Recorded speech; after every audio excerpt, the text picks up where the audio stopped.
All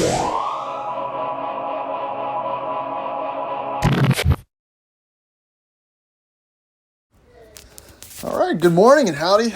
Welcome back to Addicted Motors YouTube channel and the Rover auction review series that we're doing here. If you haven't already, please like, subscribe. We do this almost every morning and talk about Rovers that are off market on dealer auctions. Now, I'm pretty excited for this one because it's interesting, right? On paper, this is a pretty sweet little rig. It's a 98 D1 LE, so it's second to last year for the D1 platform. So GEM's 4-liter, and I believe, I don't know, you color snobs out there, I believe it's finished in wood coat green. Probably one of the best colors that they made, honestly. It's kind of a dark green with a little metallic-y goldish yellow sprinkled into it. So it's a color that pops. I think it's in California, I believe. 6 owners, 170,000 miles. Looks great, but you know what kind of caught my eye is it's pretty polished up, right? But it also there's some warnings going on here about the condition as far as structural damage and whatnot. So let's dive in because this car's got a pretty interesting little secret, and I guess that's not rust or body damage. I mean, it has a little bit of both of those, but it's got some interesting little bits that were not self-inflicted. So structural damage, blah, blah, blah. I'm like, D1s don't really have rusty frames, which shows the frame's messed up. And if you scroll there, whoa, what was that? That was interesting. A little rust, normal stuff that, again, you can't trust Rovers with good paint. It's never a good case. That means it was purchased by somebody who thought it was good, that wasn't a Rover person, didn't check the right spots, who eventually figured out, oh no, this thing's screwed, and somebody put some lipstick on a pig. I also hate on these D1s when they paint all the bumpers and everything black. It looks chintzy.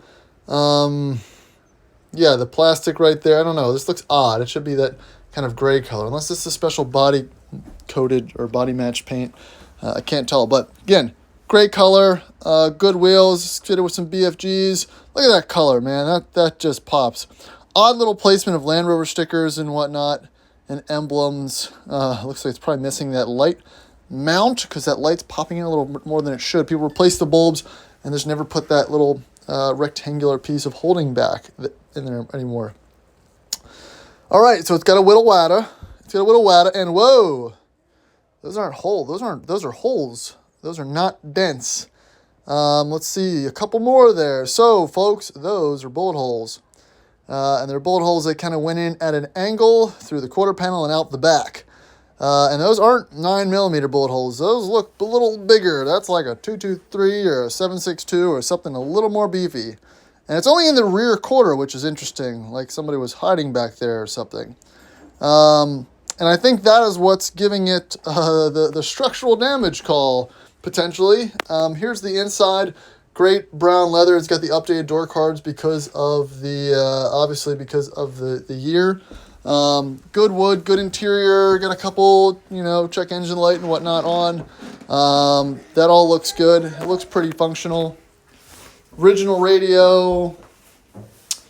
It's running in the video or in the picture. It's got a good headliner. Doesn't see any obvious leaks. So, this was a pretty nice truck at one point. There is some issues, though, that... so good, it's got coolant in it. It's got a new MAF sensor, GEM's 4-liter. There's some rust back there behind the intake. A little firewall stuff, not too big of a deal. I'm not sure what's going on there. I mean, that could just be stained. I don't think that's like a blown head gasket or anything like that.